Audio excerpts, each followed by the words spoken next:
Hello students, क्या हाल चाल आपके, कैसे हैं सब बच्चों। हमने शुरुआत करी है क्लास 11th की वीडियो लेक्चर की, ठीक है। और पहला वीडियो लेक्चर हम डाल चुके हैं और क्या बोलते हैं उसमें हमने चैप्टर नंबर फर्स्ट स्टार्ट करा है, some basic concept of chemistry, class 11th का, ठीक है। वो था वीडियो नंबर फर्स्ट और ये जो है ये है वीडियो नंबर सेकंड, ठीक है। और पढ़ने का जो तरीका है वो वही है कि रिकॉल करते चलें चीज़ों को। तो सबसे पहले कल को मैंने आपको कुछ नीड बताई थी केमिस्ट्री की डेफिनेशन बताई थी बच्चों, कुछ दवाइयों के बारे में बताया था। उसके बाद हमने मैटर शुरू कर दिया था। मैटर को हमने क्लासिफाई करा था दो चीज़ों में, एक फिजिकल क्लासिफिकेशन और केमिकल क्लासिफिकेशन। फिजिकल क्लासिफिकेशन में बच्चों सॉलिड लिक्विड गैस के बारे में पढ़ लिया था और केमिकल क्लासिफिकेशन में हमने मिक्सचर्स के बारे में पढ़ा था और प्योर सब्सटेंस के बारे में आज पढ़ेंगे हम, ठीक है। पहला टॉपिक मिक्सचर हमने कंप्लीट कर लिया था वहां पे। और मिक्सचर भी आपके दो टाइप के होते हैं, होमोजीनियस, हेट्रोजीनियस। और एक क्वेश्चन करा था कि वेपर और गैस में क्या डिफरेंस है। और ऐसे ही आपको भी रिकॉल करना है, जो जो आप पढ़ते जा रहे हो लाइन बारी से, जो जो पढ़ते जा रहे हो रोज देखो कॉपी में आपके अपने नोट्स, और सोने से पहले एक बार रिकॉल कर लो, क्योंकि जितना अच्छे से रिकॉल करोगे उतनी ज्यादा चीजें परफेक्टली आपको आएगी, ठीक है। तो इसीलिए अब हम स्टार्ट करते हैं केमिकल क्लासिफिकेशन का ही पॉइंट नंबर सेकंड, जो कि है प्योर सब्सटेंस। तो प्योर सब्सटेंस बच्चों कौन होते हैं? प्योर सब्सटेंस वो होते हैं जो एक ही आइटम से बने होते हैं। जैसे आयरन हो गया, लोहे की रॉड हो गई तो लोहे की रॉड में लोहा ही लोहा होगा, ठीक है। कॉपर की रॉड हो गई तो कॉपर में कॉपर ही कॉपर होगा। सिल्वर की रॉड हो गई तो सिल्वर में सिल्वर ही होगा।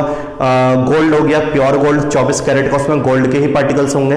तो जो सिर्फ एक ही टाइप के पार्टिकल्स जिसमें रहते हैं उसे बोलते हैं प्योर एलिमेंट। और अगर प्योर एलिमेंट को भी क्लासिफाई करा जाए तो प्योर एलिमेंट प्योर सब्सटेंस जो है वो दो पार्ट में क्लासिफाई हो जाता है। पहला होता है एलिमेंट्स में और दूसरा होता है कंपाउंड में, ठीक है। तो अब एलिमेंट की डेफिनेशन सुनो। एलिमेंट की डेफिनेशन में वही है कि जो सिर्फ एक ही पार्टिकल से बना हुआ होता है, जो सिर्फ एक ही पार्टिकल से क्या होता है, बना हुआ होता है, उन्हें एलिमेंट्स बोलते हैं। क्या बोलते हैं बच्चों? एलिमेंट्स बोला जाता है। एग्जाम्पल, तो एग्जाम्पल बच्चों मेरे पास ये रहे, तो एग्जाम्पल है एल्यूमिनियम हो गया, कॉपर हो गया, जिंक हो गया, आयरन हो गया, टाइटेनियम हो गया, गोल्ड हो गया, ठीक है, सिल्वर हो गया। तो ये सारे के सारे आपके क्या हो गए? एलिमेंट्स हो गए। ये सारे के सारे एलिमेंट्स हो गए। जो सिर्फ एक ही पार्टिकल से बनते हैं उन्हें क्या बोलेंगे? एलिमेंट्स बोलेंगे, ठीक है। और बच्चों प्योर सब्सटेंस की क्लासिफिकेशन दो है, एलिमेंट्स और कंपाउंड। और एलिमेंट्स जो एक ही पार्टिकल से बनते हैं उन्हें एलिमेंट्स बोलते हैं, ठीक है। और एलिमेंट्स के भी तीन टाइप होते हैं बच्चों, 3 टाइप्स। तो अगर मैं यहां पे आपको लिखाऊं टाइप्स ऑफ एलिमेंट्स, तो टाइप्स ऑफ एलिमेंट में सबसे पहला एलिमेंट आपने पढ़ रखा है, ठीक है। सबसे पहला एलिमेंट आपने पढ़ रखा है मेटल, और दूसरा नॉन मेटल, ठीक है। और तीसरा आपने क्या पढ़ा है? बताओ। तीसरा आपने क्या पढ़ा है? मेटेलॉइड पढ़ा है आपने। क्या पढ़ा है? मेटेलॉइड, ठीक है। तो मेटल्स जनरली सब जानते ही हैं मेटल्स क्या होते हैं। तो मेटल्स आपके क्या होते हैं? हार्ड होते हैं, सोनोरस होते हैं, ठीक है।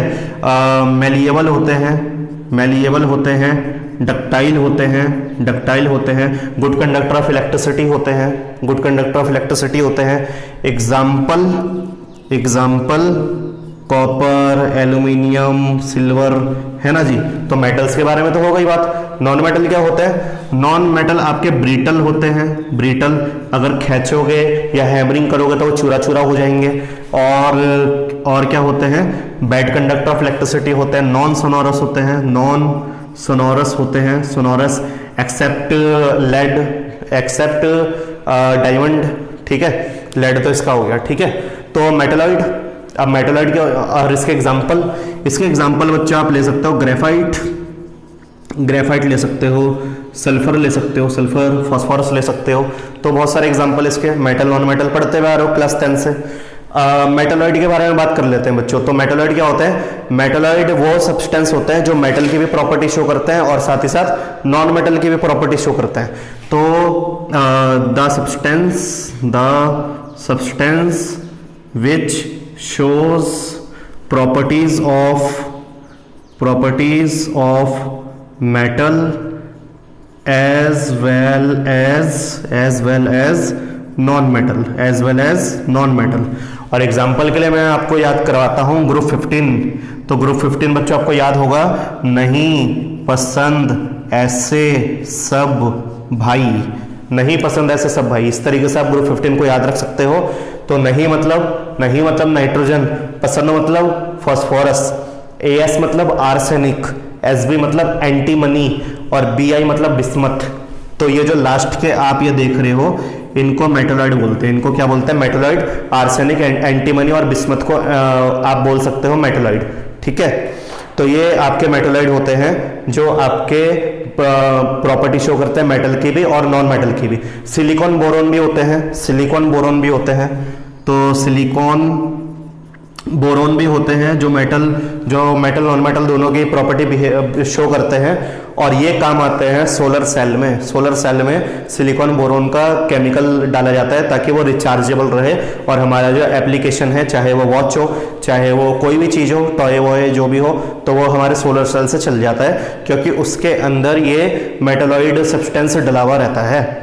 तो बच्चों ये मैंने जल्दी करा दिया क्योंकि ये पहले से आपने पढ़ रखा था, लेकिन अब हम कंपाउंड के बारे में पढ़ेंगे और बिल्कुल डिटेल में और मिक्सचर और कंपाउंड के बीच में आपको डिफरेंस भी कराया जाएगा अभी। ठीक है, तो जल्दी फटाफट कर लीजिए इसे नोट, उसके बाद आते हैं कंपाउंड पे। जल्दी नोट कर लीजिए इसे, उसके बाद कंपाउंड करेंगे। ओके स्टूडेंट्स, तो आ जाते हैं कंपाउंड पर। ठीक है, जिसमें बच्चा बहुत ज़्यादा रहता है तकलीफ में कि यार कंपाउंड क्या है, मॉलिक्यूल क्या है, एटम क्या है, मिक्सचर्स क्या है, तो उसके बारे में बहुत ज़्यादा तंगी रहती है। ठीक है, तो मैं कोशिश करूँगा अपना बेस्ट बताने की आपको कि कंपाउंड और मिक्सचर में क्या अलग है, मॉलिक्यूल जो है वो कैसे कैसे कंपाउंड से अलग है, तो वो सारा समझाने की कोशिश करूँगा बच्चों आपको। ठीक है, तो ध्यान से सुनते रहना और समझाता हूं आपको एक एग्जाम्पल से। ठीक है, सुनते रहो, कोई दिक्कत नहीं है, सुनने में क्या दिक्कत है। ठीक है, हेडफोन लगाओ, सुनते रहो। तो कंपाउंड की बात कर लेते हैं। तो कंपाउंड जो है बच्चों वो मैं एक लेके चलता हूं, मैं पानी लेके चलता हूं। ठीक है, और पानी मैं 3 जगह से ले रहा हूं, 3 जगह से। एक मैं अपने नलके का पानी ले रहा हूं, एक मैं गंगा जी का पानी ले रहा हूं, और एक मैं वेल का पानी ले रहा हूं। किसी का भी पानी ले रहा हूं, मैं बस पानी ले रहा हूं, नाली का पानी ले लिया। ठीक है, तो क्या बोलते हैं, किसी का भी पानी ले लिया, रिवर का पानी, वेल का पानी, टैप का पानी, किसी का भी पानी ले लिया। तो यहाँ पे कंपाउंड को मैं एक एग्जाम्पल से समझाता हूँ आपको। एग्जाम्पल जो है मेरे पास वो है पानी का। एक मेरे पास जो पानी है वो टैप वाटर का पानी है, टैप वाटर का है। ठीक है, और एक मैं रिवर का लूंगा, और एक मैं लूंगा वेल का। ठीक है, तो आप मुझे बता दो कि मैं टैप का पानी लूंगा, रिवर का पानी लूंगा, वेल का पानी लूंगा, तो पानी का फॉर्मूला क्या होगा।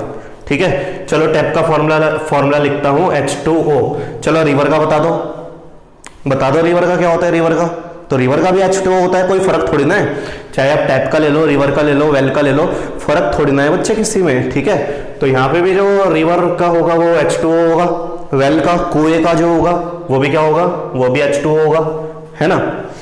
तो बच्चों अगर तीनों का H2O होगा तो यार कुछ मास में फर्क होना चाहिए। ठीक है, क्योंकि हम अलग अलग जगह से ले रहे हैं, हम ऐसा सोच के चल रहे हैं कि मास में फर्क होना चाहिए। जरा चेक कर लेते हैं कि मास में फर्क है कि नहीं है। तो मास में फर्क देखने के लिए बच्चों मुझे इसको खोलना पड़ेगा, मुझे इसका मास चेक करना पड़ेगा। तो आपको पता है कि हाइड्रोजन का जो मास होता है वो 1 होता है, आपने 9th क्लास में पढ़ा होगा, हाइड्रोजन का मास 1 होता है। और हाइड्रोजन के सब्सक्रिप्ट में कितना नंबर है, 2 नंबर है, 2 लिखा है, तो मल्टीप्लाई 2 कराना पड़ेगा। हाइड्रोजन की बात हो गई कंप्लीट। अब ऑक्सीजन का मास बता दो, ऑक्सीजन का कितना होता है। तो ऑक्सीजन आता है 8 नंबर पे और उसका मास होता है 16। ठीक है, तो धीरे धीरे ये सारी जो वैल्यूज हैं ये आपको याद हो जाएगी बच्चों, कोई दिक्कत नहीं उसमें। ठीक है, और आपका मास आ जाएगा 18U।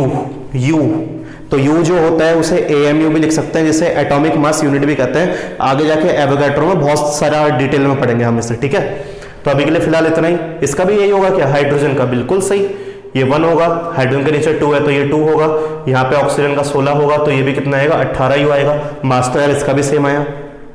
वेल के पानी की बात कर लेते हैं तो 1 × 2 + 16 करा कुछ ऐसे, और 18 ही होगा। मास तो यार इसका भी सेम आया, तो मास में तो कोई फर्क नहीं है, ठीक है। तो हमने सोचा कि रेशियो करके देखते हैं, एक बार रेशियो करके देखते हैं। तो जब मैंने इसका रेशियो करके देखा तो 2 हाइड्रोजन है मेरे पास और ऑक्सीजन मेरे पास 1 है। 2 हाइड्रोजन है मेरे पास और ऑक्सीजन मेरे पास 1 है। 2 हाइड्रोजन है मेरे पास और ऑक्सीजन मेरे पास 1 है, ऑक्सीजन मेरे पास 1 है। तो यहाँ पे जब मैंने रेशियो लिया बच्चों, सिंपल सा जो रेशियो लिया, तो यहाँ पे 2:16 आया, 2:16 आया, 2:16 आया। हाइड्रोजन का मास 1, ऑक्सीजन का मास 16। हाइड्रोजन का मास 1 2 से मल्टीप्लाई भी तो होगा और 16, ठीक है। और अगर मैं इसे सिंपल रेशियो में कर दूं, सिंपल रेशियो में कर दूं, तो सिंपल रेशियो में 1:8 आ जाएगा, 1:8 आ जाएगा और 1:8 आ जाएगा। क्या बात आ रही है आपको समझ में? मैं किस लेवल की बात बता रहा हूं बच्चों आपको। तो चाहे आप पानी कहीं का भी ले लो, दूर दुनिया का पानी ले लो, ठीक है, यहाँ का पानी ले लो, इंडिया का पानी ले लो, बांग्लादेश का पानी ले लो, अमेरिका का पानी ले लो, लंदन का पानी ले लो, कहीं का भी पानी ले लो, पानी का मास नहीं बदलता है और ना तो रेशियो बदलता है। पानी का मास नहीं बदलता है, ना तो रेशियो बदलता है। तो इसी चीज को बोलते हैं बच्चों कंपाउंड। पूरी दुनिया में कंपाउंड की डेफिनेशन क्या है? क्या है कंपाउंड की डेफिनेशन? कंपाउंड आपका वो होता है जो दो या दो से ज्यादा एलिमेंट से मिलके बनता है। कंपाउंड आपका वो होता है जो 2 या 2 से ज्यादा एलिमेंट से मिलके बनता है, 2 या 2 से ज्यादा एलिमेंट से मिलके बनता है, ठीक है। पर ठीक है, पर उसका जो मास होता है और उसका जो रेशियो होता है वो कभी भी चेंज नहीं होता है, वो कभी भी चेंज नहीं होता है। चाहे पानी यहाँ का पी लो, चाहे पानी कहीं का भी पी लो, गांव का पी लो, अपने गांव का पी लो, पहाड़ों का पी लो, कहीं का भी पी लो, पानी का फॉर्मूला तो भैया H2O है। पानी का मास तो 18 ही रहने वाला है और पानी का रेशियो 1/8 ही रहने वाला है, कभी चेंज नहीं होगा, कभी चेंज नहीं होगा। इसे बोलते हैं बच्चों कंपाउंड। तो मुझे उम्मीद है कि आपको थोड़ा नया लगा होगा कंपाउंड पढ़ने में कि कंपाउंड किसे बोलते हैं, क्या बोलते हैं। तो कंपाउंड आपका प्योर सब्सटेंस होता है, कंपाउंड आपका प्योर सब्सटेंस होता है जो 2 या 2 से ज्यादा एलिमेंट से बना हुआ होता है, जो 2 या 2 से ज्यादा एलिमेंट से बना हुआ होता है और डेफिनेट प्रोपोर्शन बाय मास में होता है और रेशियो में। मतलब प्रोपोर्शन जो होता है वो डेफिनेट होता है, वो सेम होता है, वो फिक्स होता है। मास जो होता है वो फिक्स होता है, रेशियो जो होता है वो फिक्स होता है, ठीक है। तो मैं यहां पे लिख सकता हूं इसकी definition, compound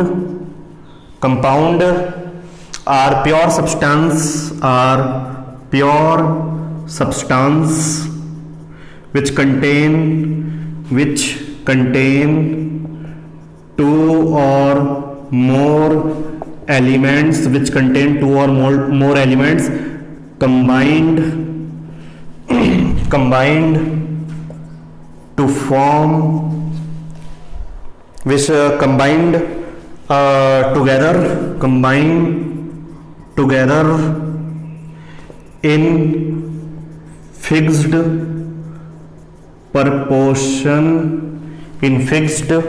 proportion by mass and ratio, ठीक है जी।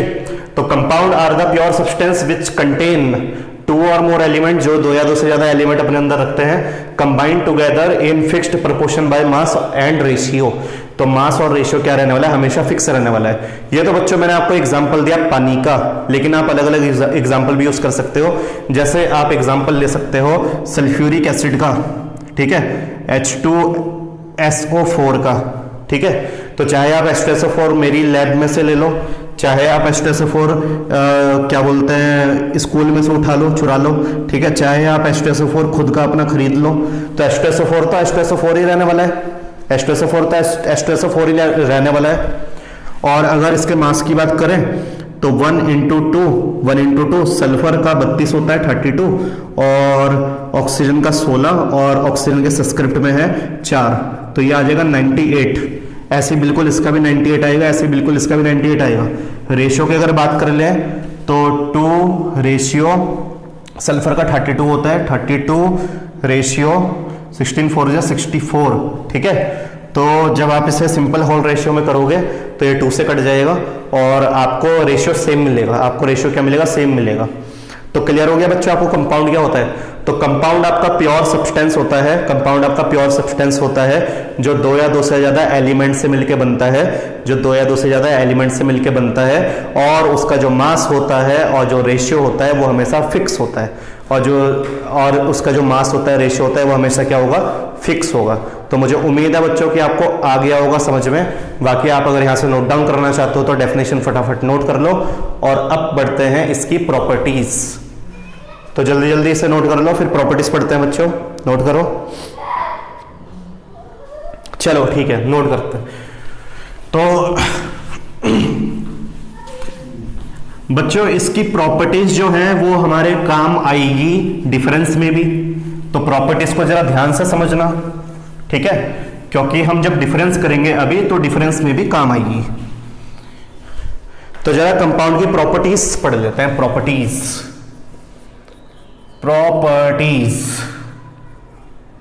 तो देखो बच्चों, प्रॉपर्टीज में सबसे पहली प्रॉपर्टी नंबर 1 तो यही हो गई। प्रॉपर्टी नंबर 1 क्या हो गई? प्रॉपर्टी नंबर 1 ये हो गई कि कंपाउंड का फिक्स प्रपोर्शन रहता है मास का भी और रेशियो का भी। तो जो कंपाउंड होते हैं have definite proportion by mass. Compound have definite proportion by mass. अभी अभी मैंने पानी का एग्जांपल लिया था, तो वही एग्जांपल आप पानी का लिख सकते हो, H2O का, और H2O का 1 × 2 + 16, तो 18 U जो होता है वो वेट होता है, और 2:16 रेशियो निकलेगा, और सिंपल में करें तो 1:8 निकलेगा। चाहे कहीं का भी ले लो, चाहे कहीं का भी पानी ले लो, उसका ऐसे ही निकलेगा, ठीक है। अब आ जाते हैं आपके दूसरे प्रॉपर्टी पर। तो बच्चों देखो, दूसरी प्रॉपर्टी मैं आपको जरा एक एग्जाम्पल से समझाता हूँ। आप ये लोग जानते होंगे कि आप लोग गाड़ी चलाते हो तो पेट्रोल, डीजल वीजल इन सब चीजों का यूज करते हो, ठीक है। और क्या बोलते हैं, जो भी आपके रॉकेट वॉकेट चलते हैं उसमें पेट्रोल या डीजल यूज नहीं होता है, उसमें कुछ अलग तरह की चीज यूज होती है। और आप लोग समझ चुके हो कि क्या यूज होता है, आप लोग समझ चुके हो कि हाइड्रोजन यूज होता है। क्या यूज होता है बच्चों? हाइड्रोजन। आपकी हाइड्रोजन गैस यूज होती है रॉकेट फ्यूल में, आपकी हाइड्रोजन गैस यूज होती है रॉकेट फ्यूल में, लेकिन वो अभी अधूरी है, ठीक है। जैसे मैरिज में हस्बैंड जरूरी होता है तो वाइफ भी जरूरी होती है। अकेले हस्बैंड से नहीं होगी, अकेले लड़के से शादी नहीं हो सकती है, लड़की भी होना बहुत जरूरी है, ठीक है। और लड़की भी होना जरूरी है तो लड़का भी होना जरूरी है। तो ये बिल्कुल अकेला है अभी ये काम नहीं कर पाएगा, ठीक है। तो बंदी होना जरूरी है। अब बंदी कहां से मिलेगी? तो बंदी है, ठीक है। बंदी का है, बंदी ऑक्सीजन है बच्चों हमारी। कौन है? ऑक्सीजन, ठीक है। बिना ऑक्सीजन के तो आग लग नहीं सकती, तो ऑक्सीजन आग लगाने का काम करता है। ये हाईली एक्सप्लोसिव है बच्चों, भयंकर पावर होती है इसके अंदर, भयंकर पावर होती है, खतरनाक वाली, आग लगा देगा आग, ठीक है। लेकिन आग लगाने के लिए यूज होगा जी ऑक्सीजन, आग लगाने के लिए यूज होगा ऑक्सीजन, सपोर्ट करेगा उसे, एक्सप्लोसिव करने के लिए सपोर्ट करेगा, ठीक है। तो ये तो भैया एक्सप्लोसिव होगा, ये एक्सप्लोसिव होगा, लेकिन एक्सप्लोसिव होने के लिए कौन सपोर्ट करेगा? ऑक्सीजन सपोर्ट करेगा। आग लगाने में कौन मदद करेगा? ऑक्सीजन मदद करेगा, जो आग लगाते हैं, ठीक है। तो यही है वो जो आग लगाता है। लेकिन अगर रिएक्शन में करा दूं तो रिएक्शन कराने पे आप मुझे बताओ क्या मिलेगा, जल्दी जल्दी बताओ, यहां पे क्या मिलेगा प्रोडक्ट में? प्रोडक्ट में क्या मिलेगा बच्चों? H2O को जोड़ेंगे तो क्या मिलेगा प्रोडक्ट में? बिल्कुल सही, H2O मिलेगा, जो हमारा पानी है, जो बच्चों हमारा क्या है? पानी। कंपाउंड बन गया, ये एलिमेंट्स हो गए और ये कंपाउंड बन गया। ये कंपाउंड है, ये कंपाउंड नहीं है, ये तो मॉलिक्यूल है, ये कंपाउंड है। जब अलग अलग एलिमेंट आपस में जुड़ जाते हैं उसे कंपाउंड बोलते हैं।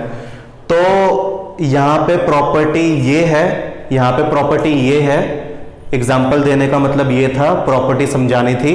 तो प्रॉपर्टी ये है बच्चों कि जो कंपाउंड होता है उसके जो कॉन्स्टिट्यूएंट पार्टिकल्स होते हैं, यानी कि जिससे वो बना है, वो बिल्कुल डिफरेंट प्रॉपर्टी शो करता है उससे, बिल्कुल डिफरेंट। देखो, हाइड्रोजन आग लगाता है, ऑक्सीजन आग लगवाने में मदद करता है, लेकिन बना क्या?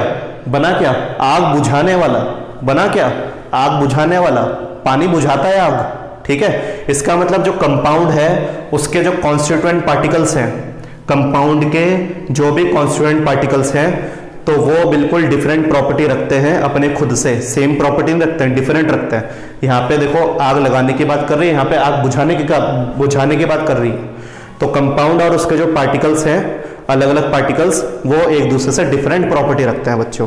तो ये है दूसरी प्रॉपर्टी। तो यहाँ पे लिखेंगे properties of compound are completely different, properties of compound are completely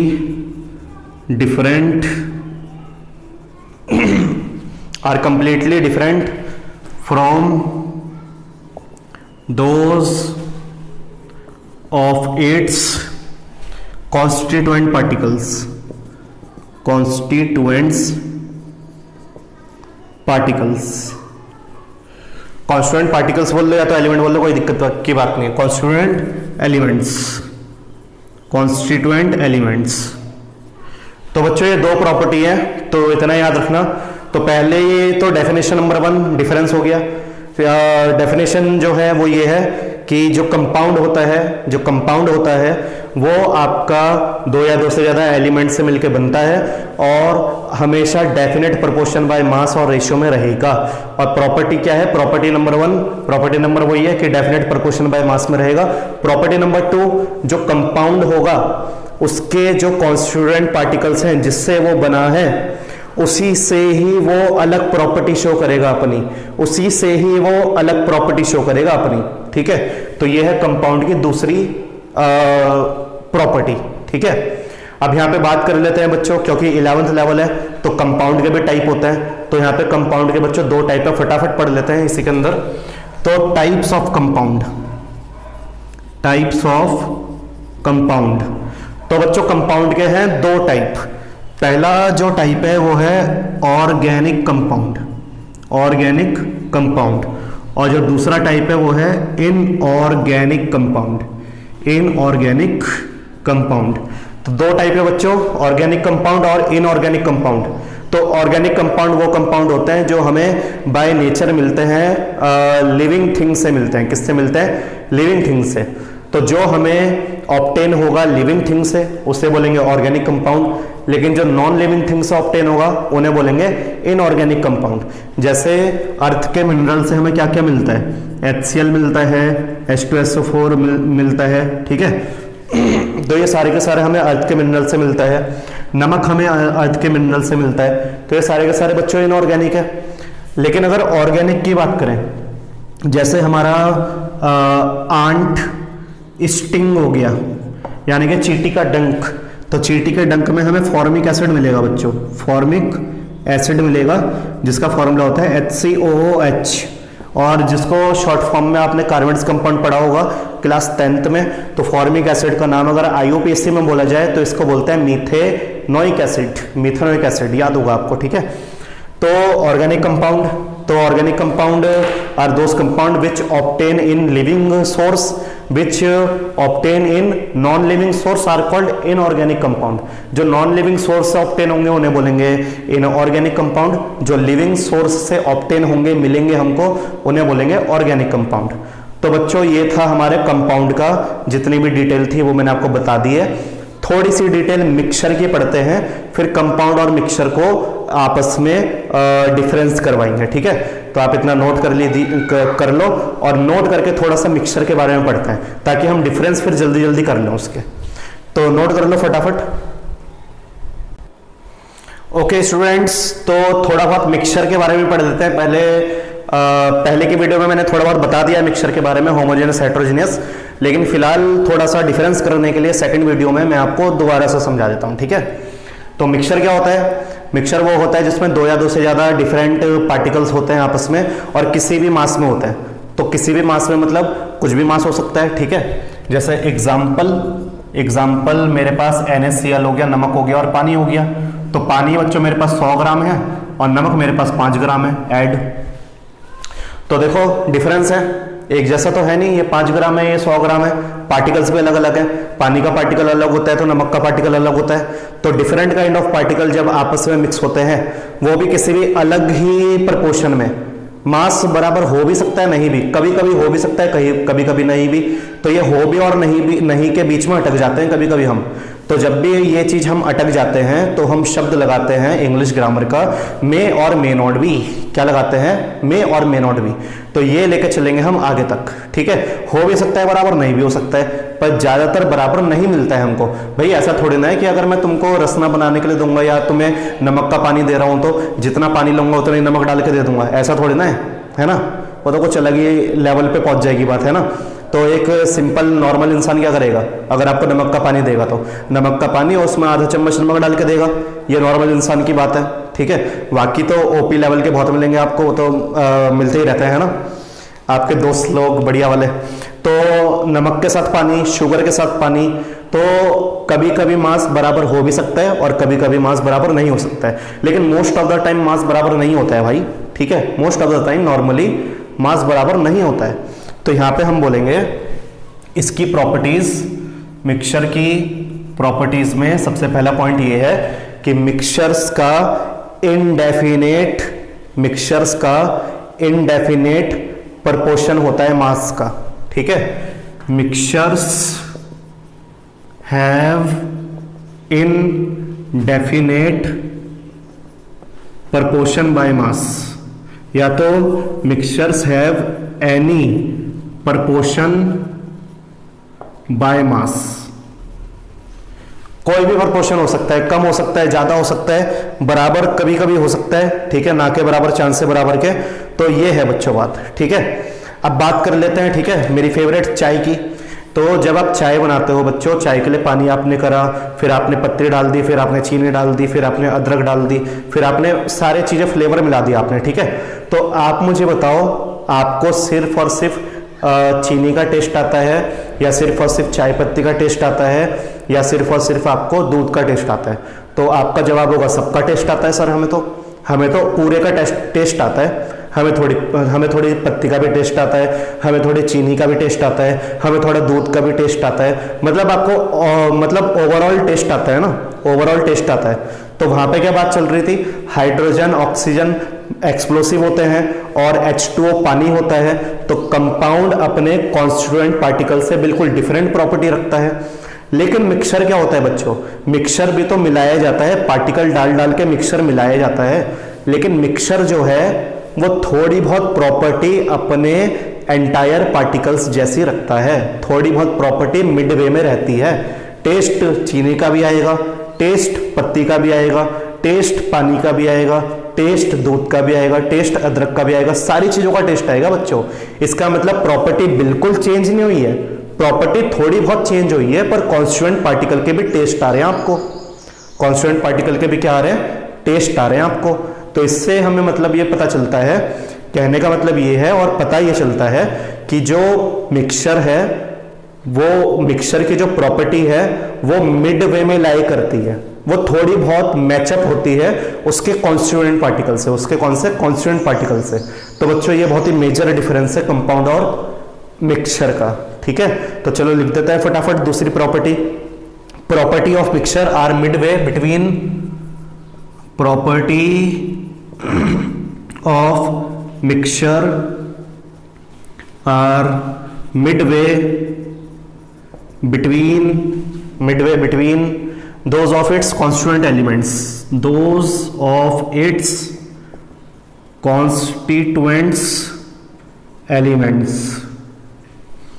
तो बच्चों अब हम तैयार हो चुके हैं, ठीक है, कंपाउंड और मिक्सचर का डिफरेंस करने के लिए। एक बार और बता देते हैं, मिक्सचर क्या होते हैं? जिसमें दो या दो से ज्यादा पार्टिकल आपस में होते हैं, लेकिन मास जो होता है वो डिफरेंट होता है, अलग अलग प्रपोर्शन में होते हैं, ठीक है। और पहली प्रॉपर्टी यही है, अलग अलग प्रपोर्शन में होते हैं। वहां पे सेम प्रपोर्शन था, सेम मास था कंपाउंड में, ठीक है। यहाँ पे अलग अलग प्रपोर्शन होता है। कंपाउंड आपका प्योर सब्सटेंस होता है, इसमें दो या दो से ज्यादा अलग अलग पार्टिकल्स होते हैं, ठीक है, फिक्स नहीं होते हैं। उसके बाद दूसरी वहां पे बात यह है कि कंपाउंड की जो प्रॉपर्टी होती है उनके कॉन्स्टिट्यूएंट पार्टिकल से उसकी प्रॉपर्टी बिल्कुल अलग होती है, लेकिन मिक्सचर की जो प्रॉपर्टी होती है तो मिक्सचर के जो कॉन्स्टिट्यूएंट पार्टिकल्स होते हैं उनसे थोड़ी सी मैचअप कर जाती है। क्या कर जाती है? मैचअप कर जाती है। तो आगे बढ़े बच्चों, डिफरेंस करें। मुझे आपको क्या बोलते हैं, लगता है कि अब डिफरेंस थोड़े बहुत आपको आ ही चुके हैं, आइडिया लग चुका होगा। तो पेपर में ज़्यादातर डिफरेंस 2 पूछे जाते हैं या 3 पूछे जाते हैं या 4 पूछे जाते हैं, लेकिन मैं आपको डिफरेंस 5 बताऊंगा। ठीक है, तो 5 डिफरेंस करेंगे बच्चों। तो इसको नोट डाउन करो, फिर डिफरेंस करते हैं। ओके, नोट डाउन करो इसे।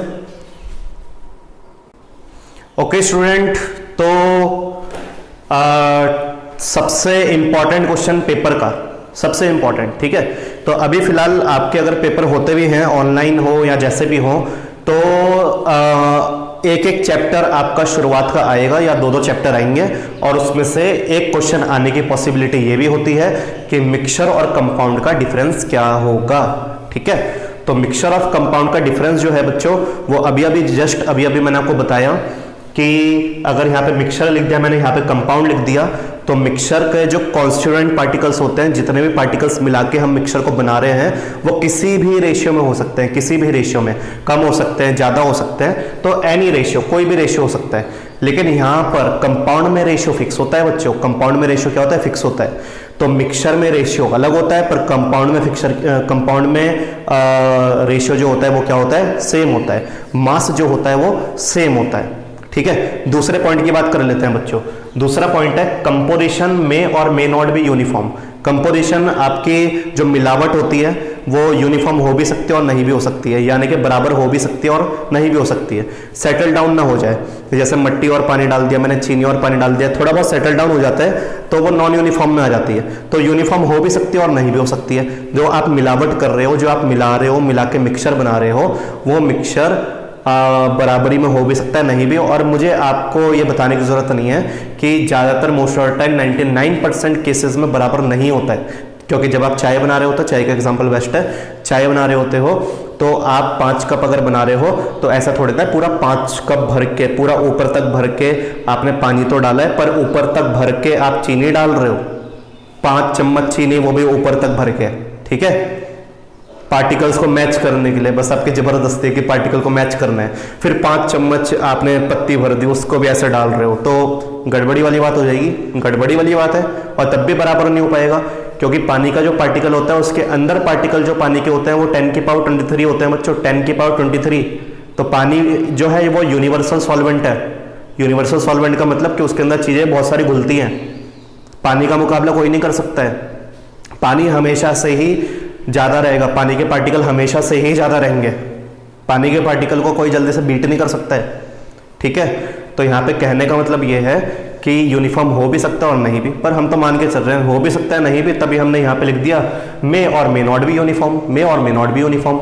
लेकिन बच्चों यहाँ पे यूनिफॉर्म होता है, कंपोजिशन यहाँ पे क्या होता है? हमेशा यूनिफॉर्म होता है। ऐसा नहीं है कि कोई कम है कोई ज़्यादा है, हमेशा सेम रहेगा, हमेशा। और मैं कंपाउंड को फिर होमोजीनियस भी बोल सकता हूँ, मैं कंपाउंड को फिर होमोजीनियस भी बोल सकता हूँ इस लाइन की वजह से, क्योंकि ये हमेशा यूनिफॉर्म होता है, कंपोजिशन हमेशा इसका क्या होता है? यूनिफॉर्म। उसके लिए मैं इसे होमोजीनियस भी बोल सकता हूँ। ठीक है, तो अगली जो मैंने प्रॉपर्टीज अभी लिखाई थी आपको, इसकी जो प्रॉपर्टी होती है, मिक्सचर की जो प्रॉपर्टी होती है, वो अपने कॉन्स्टिट्यूएंट पार्टिकल से थोड़ी बहुत मैच करती है, यानी कि मिड में रहती है, थोड़ा टेस्ट आता रहता है। ठीक है, लेकिन यहाँ पे अगर बात करी जाए, वही हाइड्रोजन ऑक्सीजन और पानी वाली, हाइड्रोजन जलने का काम करता है, ऑक्सीजन उसे जलाने का काम करता है, दोनों मिलकर पानी बनाते हैं, पानी बुझाने का काम करता है। तो इसका मतलब कंपाउंड जो है उसके जो कॉन्स्टिट्यूएंट पार्टिकल्स की प्रॉपर्टी होती है और जो कंपाउंड की प्रॉपर्टी होती है वो एंटायर डिफरेंट होती है, बिल्कुल डिफरेंट होती है, मैचअप नहीं करती, डिफरेंट होती है।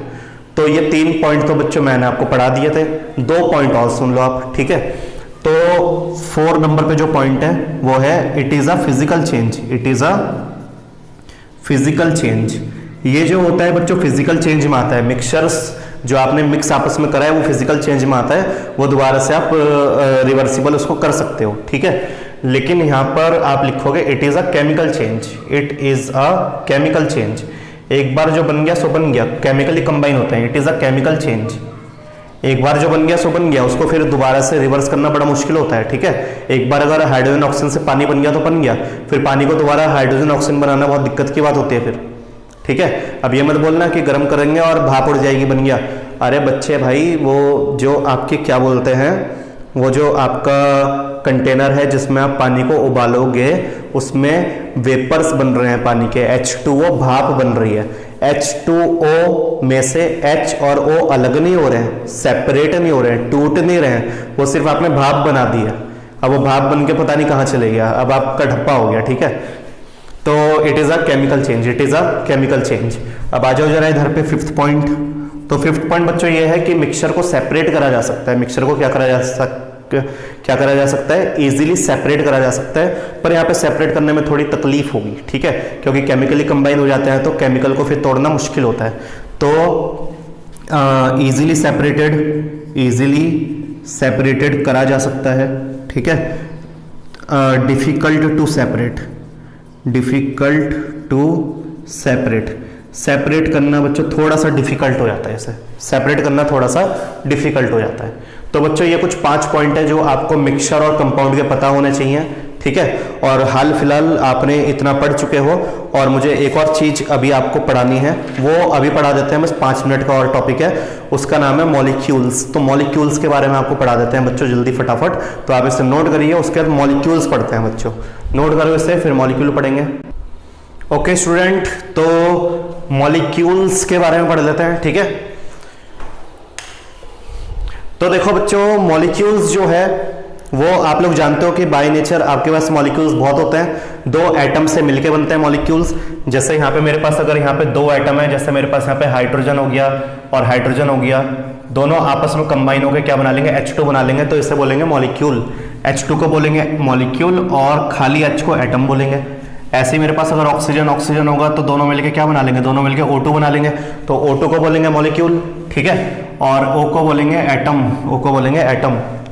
तो मॉलिक्यूल क्या होता है, मॉलिक्यूल आपका स्मॉलेस्ट पार्टिकल होता है जो कि नेचर में फ्रीली घूमता है। आप देख लो, नाइट्रोजन गैस है, आपको ऑटोमेटिकली पता है N2 लिखते हैं, ऑक्सीजन गैस को O2 लिखते हैं, क्लोरीन गैस को Cl2 लिखते हैं। क्यों लिखते हैं, क्योंकि वो मॉलिक्यूल फॉर्म में है और फिर उनको कोई भी परेशान नहीं करता है, वो नेचर में बाय डिफॉल्ट ऐसे घूमते रहते हैं। तो तभी हम डेफिनेशन यहाँ पे बनाते हैं, it is the small particle of element. ये एलिमेंट का स्मॉल पार्टिकल है जो कि फ्रीली घूमता है, जो कि फ्रीली नेचर में घूमता रहता है, जो कि फ्रीली एग्जिस्ट करता है।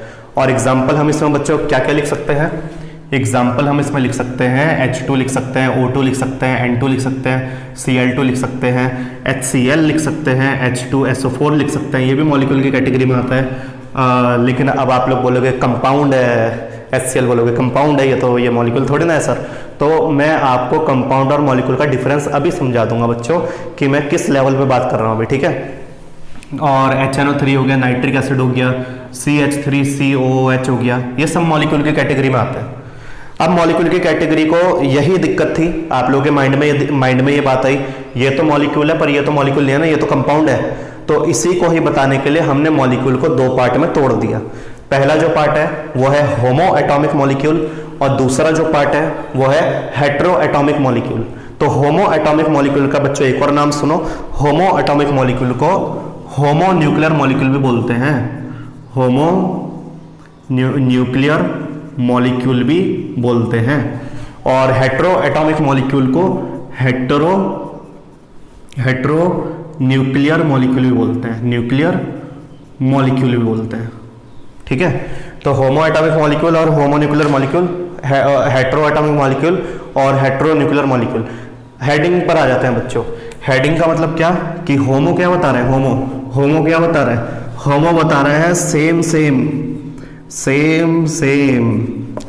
मॉलिक्यूल, जब सेम मॉलिक्यूल हो, ठीक है। लेकिन हेट्रो क्या बता रहा है, हेट्रो बता रहा है अलग अलग, हेट्रो बता रहा है अलग अलग। मैंने पहले ही बताया था आपको कि होमो मतलब सेम और हेट्रो मतलब अलग अलग।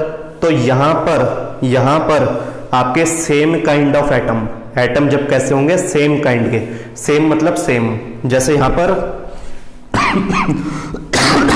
आपके पास एग्जांपल हो गया H2, तो हाइड्रोजन 2 है, यहाँ पे O2, N2, F2, Cl2, O3। Chlorine है तो क्लोरीन ही है, ऑक्सीजन है तो ऑक्सीजन ही है, ठीक है, और कोई उसके अलावा नहीं है, ठीक है। और S8 सल्फर 8 तो यहाँ पे जो सल्फर है तो सल्फर ही है, उसके अलावा और कुछ नहीं है। ठीक है, तो यहाँ पे कहने का मतलब ये है कि मॉलिक्यूल बनेगा लेकिन सिर्फ और सिर्फ सेम आइटम से जब बनेगा उसे होमो एटॉमिक मॉलिक्यूल बोलेंगे। क्या बोलेंगे? होमो एटॉमिक। तो आप डेफिनेशन इसकी लिख सकते हो, the molecule which consist of same kind of atom, the molecule which consist same kind of atom, same kind of atom. लेकिन आप अगर इधर देखें बच्चों, तो इधर के लिए हम एग्जांपल बोलेंगे HCl, HNO3, H2SO4। तो ये सारे के सारे एग्जांपल किस में आ जाएंगे? हेट्रो में। तो आप इसकी डेफिनेशन खुद लिख लोगे। क्या लिखोगे? The molecule which consist different kind of atom, different kind of atom. तो डिफरेंट काइंड ऑफ एटम के लिए हेट्रो एटॉमिक मॉलिक्यूल आ जाएगा और सेम काइंड ऑफ एटम के लिए क्या आ जाएगा? होमो एटॉमिक। तो अब इन एग्जाम्पल में से बताओ कि कौन होमो कौन हेट्रो। तो इस सामने वाले आपको होमो दिख रहे हैं और ये वाले आपको हेट्रो दिख रहे हैं। और बच्चों आप कंपाउंड बता देता हूं कि हर कंपाउंड आपका मॉलिक्यूल होता है, हर कंपाउंड आपका मॉलिक्यूल होता है, पर वो कंपाउंड कौन सी कैटेगरी में आता है? हेट्रो में। होमो में नहीं आता वो कंपाउंड होमो में नहीं आते, कंपाउंड सिर्फ किस में आते हैं? हेट्रो में आते हैं। तो आपके पेपर में कभी भी पूछा जाए कि मॉलिक्यूल की कौन सी फॉर्म कंपाउंड फॉर्म वाली होती है, तो मॉलिक्यूल की हेट्रो एटॉमिक मॉलिक्यूल वाली फॉर्म कंपाउंड फॉर्म वाली होती है। यही छोटा सा मेजर डिफरेंस है बच्चों मॉलिक्यूल और कंपाउंड में। ठीक है, और मैं आपको एक स्टेटमेंट लिखता हूं और आप लोग मुझे बताना कि कौन सा सही है और कौन सा गलत है। ठीक है, तो इसको नोट डाउन करो, जल्दी जल्दी। ओके, तो मैं एक स्टेटमेंट लिखता हूं बच्चों, स्टेटमेंट जरा ध्यान से पढ़ना और मुझे जवाब देना। स्टेटमेंट है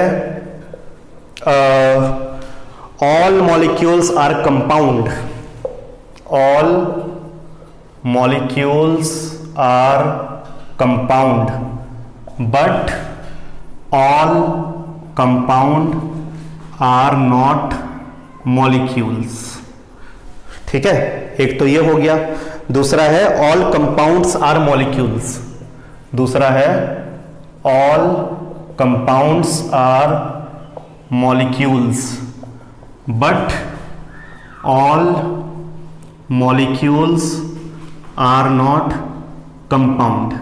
अब आप मुझे बता दो कि दोनों स्टेटमेंट में से कौन सी स्टेटमेंट सही है। एक तो सही है और एक गलत है, तो आपको बताना है कौन सी सही है और कौन सी गलत है। ठीक है, देखो जरा ध्यान से। ऑल मॉलिक्यूल आर कंपाउंड, सारे मॉलिक्यूल कंपाउंड होता है, but all compound are not molecule, सारे कंपाउंड मॉलिक्यूल नहीं होते। नहीं, ऐसा तो नहीं है, कंपाउंड है, ये कंपाउंड मॉलिक्यूल है। और ऑल मॉलिक्यूल आर कंपाउंड, सारे मॉलिक्यूल कंपाउंड है क्या? नहीं भाई, सारे मॉलिक्यूल नहीं है। होमो कभी कंपाउंड में नहीं आता, होमो मॉलिक्यूल कभी कंपाउंड में नहीं आता। इसका मतलब ऊपर वाला स्टेटमेंट गलत है। जरा नीचे वाला चेक करते हैं। ऑल कंपाउंड आर मॉलिक्यूल, हाँ सही बात है, ये सारे कंपाउंड मॉलिक्यूल है। ठीक है, कंपाउंड बोलो मॉलिक्यूल बोलो, बात सेम है। All molecule are not compound, और सारे के सारे मॉलिक्यूल कंपाउंड भी नहीं है, मतलब होमो वाले कंपाउंड नहीं है। हेट्रो वाले तो कंपाउंड में आते हैं, लेकिन all molecule are not compound, इसका मतलब होमो वाले कंपाउंड में नहीं आते। इसका मतलब सेकंड स्टेटमेंट सही है। तो कभी कभी 1 मार्क्स में बच्चों डिफरेंस आ जाता है मॉलिक्यूल और कंपाउंड का, और आपको यही स्टेटमेंट लिखनी पड़ती है कि सारे के सारे कंपाउंड तो मॉलिक्यूल हैं, सारे के सारे कंपाउंड तो मॉलिक्यूल है, उसमें कोई दो राय नहीं है, लेकिन हर मॉलिक्यूल कंपाउंड नहीं है। आपसे कोई टीचर पूछेगा कौन सा मॉलिक्यूल कंपाउंड नहीं है, तो आप बोल देना ये वाला मॉलिक्यूल कंपाउंड नहीं है, होमो वाला। बाकी जो कंपाउंड है वो हेट्रो वाले होते हैं। तो मॉलिक्यूल हेट्रो वाले भी होते हैं और मॉलिक्यूल कंपाउंड भी हेट्रो वाले होते हैं, लेकिन कंपाउंड का भी होमो नहीं होता है, कंपाउंड का भी होमो नहीं होता है। मॉलिक्यूल होमो भी होता है, मॉलिक्यूल हेट्रो भी होता है, पर कंपाउंड हेट्रो होता है, कंपाउंड हेट्रो होता है, पर कंपाउंड का भी होमो वाला मॉलिक्यूल नहीं होता। तो मुझे उम्मीद है कि आपको ये समझ में आ गया होगा। अब मिलेंगे आपसे बच्चों तीसरे लेक्चर में। ये लेक्चर नंबर 2 हो गया है फिनिश, और तीसरे लेक्चर में मैं आपको फिजिकल क्वांटिटी समझाऊंगा। अभी के लिए इतना ही। रोज का रिवाइज कर ले करो और रोज का नोट कर ले करो। बाकी कोई दिक्कत होती है तो मेरे से पूछ ले करो। तो मिलते हैं आपसे नेक्स्ट वीडियो में। Okay, thank you.